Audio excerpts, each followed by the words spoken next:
नमस्ते योगी। मेरा नाम दीपराज है और जैसे कि आप सभी जानते हैं मेरे योगा चैनल का नाम है योगा एंड फिटनेस क्लब। आपका सभी लोगों का इस चैनल पे स्वागत है। तो जैसे कि आपको देख के पता लग गया होगा कि ये भस्त्रिका प्राणायाम है और आज हम भस्त्रिका प्राणायाम के बारे में बात करना चाहते हैं। इसको हम इंग्लिश में योगिक फायर योगिक ब्रेथ भी कहते हैं और कुछ लोग इसे बेलो ब्रेथ भी कहते हैं, क्योंकि आपने देखा लोहारों के पास एक यंत्र रहता है जिसको बेलो कहते हैं, वो आग जलाने का काम आता है। तो वो उसी तरह से उसमें इनलेशन और एक्सेलेशन होता है, तो इसलिए हम इसे बेलो ब्रेथ से नाम से भी जानते हैं। तो दोस्तों, आजकल की लाइफ में भाग दौड़ बहुत सारी होती है, उस वजह से हमारा दिमाग बहुत थक जाता है। तो हम फिजिकल एक्सरसाइज तो करना बहुत दूर, साथ में हमें एंग्जाइटी जाती है, डिप्रेशन के शिकार हो जाते हैं। तो हम क्या कर सकते हैं उसके लिए? अगर हम फिजिकल वर्कआउट नहीं कर पाते तो हम प्राणायाम को कम से कम 10 से 15 मिनट देके प्रैक्टिस कर सकते हैं, जिससे हमारा माइंड क्या होगा, माइंड काम होगा। माइंड काम होगा तो हम रिलैक्स फील करेंगे, हमारा जो दिनचर्या है बहुत अच्छा हो जाएगा।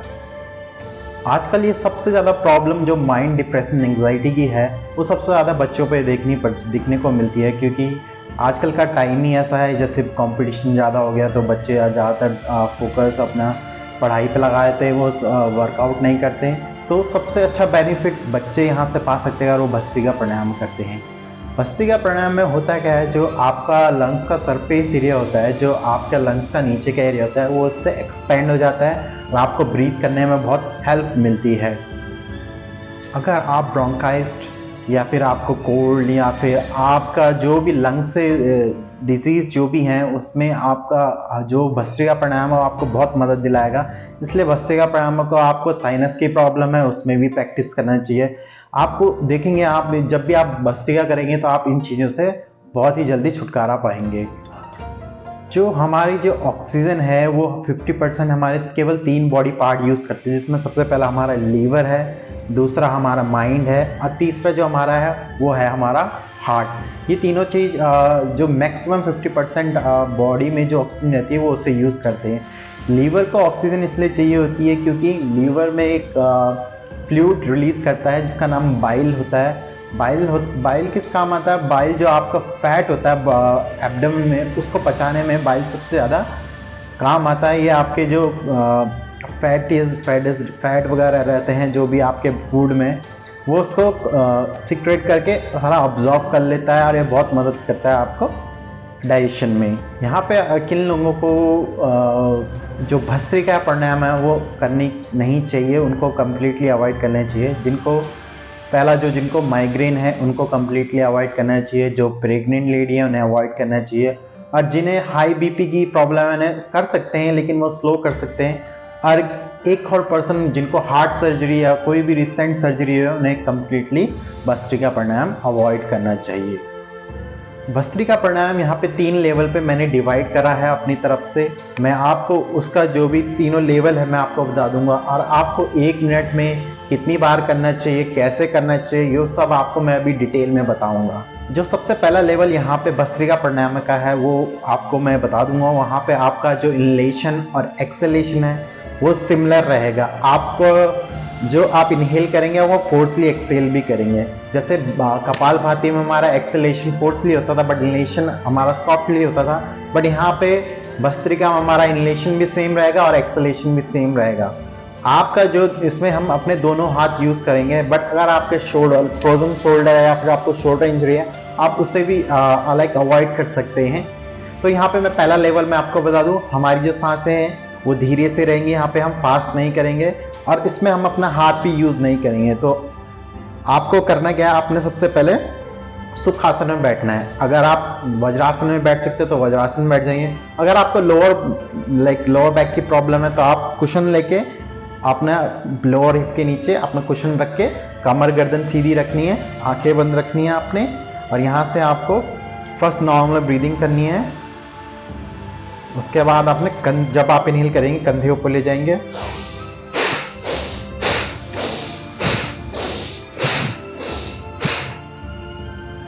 तो ऐसा करीबन आपने 10 बार करना है शुरू में, वो भी धीरे धीरे जैसे मैंने अभी करा है। और आप अपने हाथ का यूज नहीं करेंगे, अभी आप अपने कंधे का यूज करेंगे। तो जब आप इनहेल करेंगे तो आपका चेस्ट की पोजीशन क्या होगी, आपकी चेस्ट एक्सपेंड होगी, आपका एब्डोमेन भी एक्सपेंड होगा और तुरंत ही आपका चेस्ट कोलैप्स होगी और एब्डोमेन भी कोलैप्स होगा विद एक्सेल। फिर आप यहाँ से लगभग 10-15-20 सेकंड का गैप लीजिए, फिर उसके बाद आप दोबारा से धीरे धीरे इसको स्टार्ट करिए। तो ये तो आपके पहले लेवल की बात होगी। तो चलिए यहाँ से दूसरे लेवल पे चलते हैं हम। इस समय हम क्या करेंगे, अगेन सिटिंग पोजीशन हमारी नॉर्मल रहेगी, कमर गर्दन सीधी रहेगी।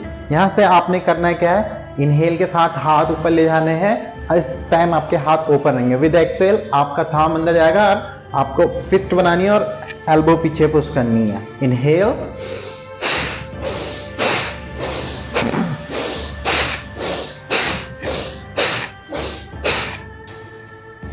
तो ये भी आपको करीबन 10 से 15 बार करना है। जो पहला लेवल था उसमें हमने धीरे धीरे से करा 10 बार, यहाँ आप इसे 15 बार कर सकते हैं और आपका जो हाथ है दोनों हाथ ऊपर जाएगा और एक्सेल। तो इसे हम इंटरमीडिएट लेवल भी कहते हैं और इसमें आपकी सांसें तेज नहीं रहेंगी। जो आपकी लेंथ है ब्रेथ की, इनलेशन और एक्सलेशन की, वो सिमिलर लेंथ रहेंगी।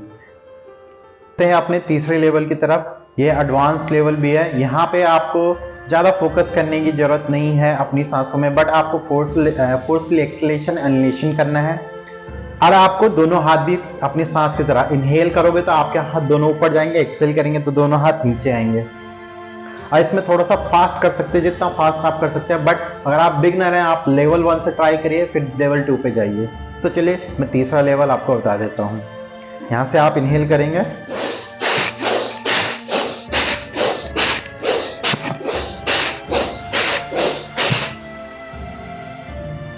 तो जब भी आप भस्त्रिका खत्म करेंगे उसके बाद आप नॉर्मल ब्रेथ लेंगे तो आप क्या करेंगे, अपने चेहरे पे एक रिलैक्सेशन फील करेंगे। क्योंकि भस्त्रिका से होता क्या है, जब भी आप ब्रीथ फास्ट इनहेल और एक्सेल करते हैं इससे आपका ब्लड सर्कुलेशन बढ़ता है, ब्लड सर्कुलेशन से आपके फेस में ग्लो आता है। तो इसलिए भस्त्रिका प्राणायाम आपका ग्लोइंग, जो आपका ग्लो चेहरा ग्लो करता है उसमें भी बहुत हेल्पफुल करता है। तो इसलिए भस्त्रिका प्राणायाम जरूर करना चाहिए, इससे आपका माइंड जो आपका कंप्लीटली रिलैक्स होगा।